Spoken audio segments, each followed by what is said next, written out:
రథసప్తమి వ్రతకథ. పూర్వకాలంలో ధర్మరాజు శ్రీకృష్ణుడిని రథసప్తమి వ్రతకథను తెలియజేయమని కోరగా శ్రీకృష్ణుడు ఈ విధంగా చెబుతున్నాడు.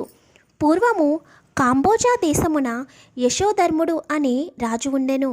అతనికి ఉన్న కుమారులు ఎప్పుడూ కూడా అనారోగ్య సమస్యలతో బాధపడుచుండెను. తన కుమారులకి వ్యాధులు రావడానికి కారణము ఏమిటి అని రాజు బ్రాహ్మణులను అడిగాడు. అప్పుడు ఆ బ్రాహ్మణుడు రాజుతో, నీ కుమారులు పూర్వజన్మమున పరమలోభి అయిన వైశ్యులు. రథసప్తమి వ్రతమును ఆచరించినచో వారు చేసిన పాపములు నశించి నీ కుమారులు చక్రవర్తి అవుతారని చెప్పెను. నీవు చేసిన వ్రతమును వారు చూడడం వలన వారు పూర్వకాలంలో చేసిన పాపములు తొలగిపోయి రాజులు అవుతారని బ్రాహ్మణుడు రాజుకు చెప్పెను. అప్పుడు రాజు ఆ బ్రాహ్మణుడితో ఇలా అంటున్నాడు, స్వామి, ఆ వ్రతమును ఎట్లా చెయ్యవలెను?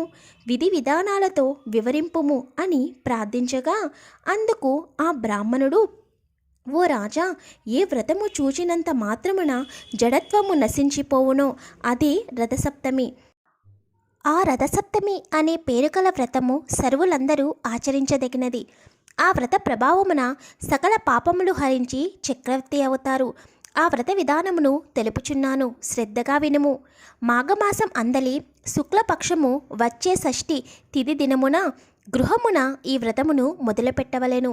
పవిత్ర జలముల గల నదులలో గాని చెరువులలో గాని నూతియందు గాని తెల్లని నువ్వులతో విధి విధానముగా స్నానమును ఆచరించవలెను.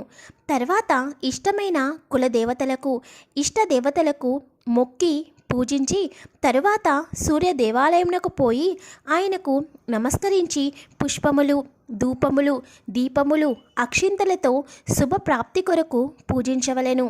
పిదప గృహమునకు వచ్చి పంచయజ్ఞము గావించి అతిథులతో, సేవకులతో, బాలకులతో భక్ష్య భోజనములు ఆరగించవలెను. ఆ దినమున తైలమును శరీరమునకు పూసుకొని స్నానము చేయరాదు. ఆ రాత్రి వేద పారగులకు విప్రువులను పిలిపించి సూర్య భగవానుని విగ్రహానికి నియమము ప్రకారము పూజించి సప్తమి తిది రోజున నిరాహారుడై భోగములను విసర్జించవలెను. భోజనాలకు పూర్వము, ఓ జగన్నాథుడా, నేను చెయ్యబోవు ఈ రథ సప్తమి వ్రతమును నిర్విఘ్నముగా పరిసమాప్తి చెయ్యవలసిందిగా వేడుచున్నాను అని చెప్పుకుంటూ తన చేతిలో గల జలమును నీటిలో విడవలెను. అట్లు నీటిని విడిచిపెట్టి బ్రాహ్మణులు తాను గృహమున నేలపైన రాతియందు శయనించి జితేంద్రుడై ఉండి ఉదయమున లేచి నిత్య కృతములు ఆచరించి శుచి అయి ఉండవలెను. ఒక దివ్యమైన సూర్యద్దాన్ని దివ్యమాలికలతోనూ చిరు గంటలతోనూ సర్వోపచారాలతోనూ తయారు చేసి సర్వాంగములను రత్నాలు మణులతో అలంకరించవలెను. బంగారంతో గాని వెండితో గాని గుర్రాలను రథసారథిని తయారు చేసి మధ్యాహ్న వేళ స్నానాధికములు నిర్వర్తించుకొనవలెను. వదరబోతులను, పాషాండులను, దుష్టులను విడిచిపెట్టి ప్రాజ్ఞులు సౌర సూక్త పారాయణం చేయుచుండగా నిజగృహము చేరవలెను. తిమ్మట తన నిత్య కృత్యములు పూర్తి చేసుకుని స్వస్తి బ్రాహ్మణ వాచకములతో వస్త్ర మండప మధ్య భాగమున రథమును స్థాపించవలెను. కుంకుమతోనూ సుగంధ ద్రవ్యములతోనూ పుష్పములతోనూ పూజించి రథమును పుష్పములతోనూ దీపములతోనూ అలంకరించవలెను. అగరు ధూపము నుంచవలెను.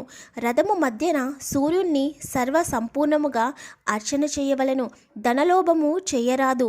లోభి అయి ధనమును ఖర్చు చేయుటకు మనసు అంగీకరించనిచో వ్రతము వైఫల్యమును, దాని వలన మనసు నికలత్వమును పొందును. పిమ్మట రథాన్ని రథసారథిని అందుగల సూర్య భగవానుడిని పుష్ప ధూప గంధ వస్త్రాలు అలంకారాలు భూషణాలు నానావిధ పంచభక్ష్యాలు గల నైవేద్యాలతో పూజించి ఈ క్రింది విధముగా దివాకరుని స్తోత్రము చేయవలెను. ఓ భాస్కర, దివాకర, ఆదిత్య, మార్తాండ, గ్రహాధిప, అపారనిధి, జగద్రక్షక, భూతభవన, భూతేశ, భాస్కర, ఆర్తనాద, పరాయణ, హర, ఆంచిత్య, విశ్వసంచార, హే విష్ణు, ఆది భూతేశ, ఆది మధ్యస్థ, భాస్కర, ఓ జగత్ప్రతే, భక్తి లేకున్నను క్రియాశూన్యమైనను నేను చేసిన అర్చనకు నీ సంపూర్ణ కటాక్షమును చూపుము. పై విధముగా మనసులో తాను కోరుకున్న కోరికను సఫలీకృతం చేయవలెనని సూర్యుడిని ప్రార్థించవలెను. ధనహీనుడైనను విధి ప్రకారము అన్ని కార్యములు చెయ్యవలెను.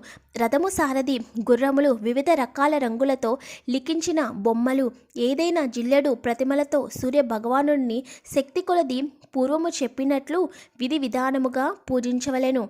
ఆ రాత్రి జాగరణ చేసి పురాణ శ్రావణ మంగళ గీతాలతో మంగళ వాయిద్యాలతో పుణ్యకథలను వినవలెను. తరువాత రథయాత్రకు బయలుదేరి సూర్యుడిని మనసున జ్ఞానము చేయుచు అర్ధనిమిలిత నేత్రుడై చూడవలెను.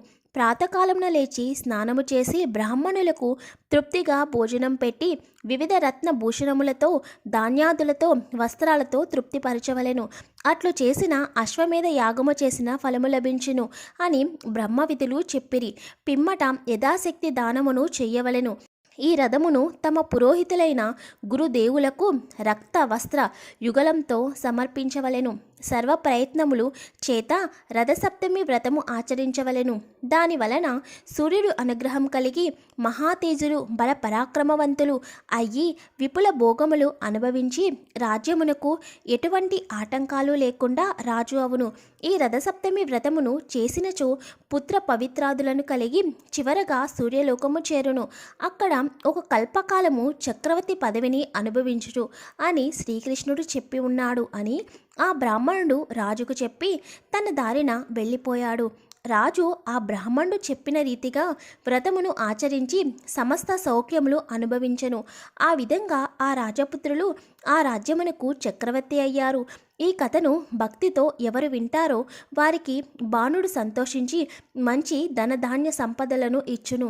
ఈ విధంగా బంగారంతో చెయ్యబడిన సారథి గుర్రాలతో కూడిన శ్రేష్ఠ రథమును మాఘమాస సప్తమి రోజున ఎవరు దానము చేస్తారో వారు చక్రవర్తిత్వము పొందగలరు. ఇది రథసప్తమి వ్రతకథ సంపూర్ణం. ప్లీజ్ వీడియోని లైక్ చేసి ఛానల్ని సబ్స్క్రైబ్ చేసుకోండి.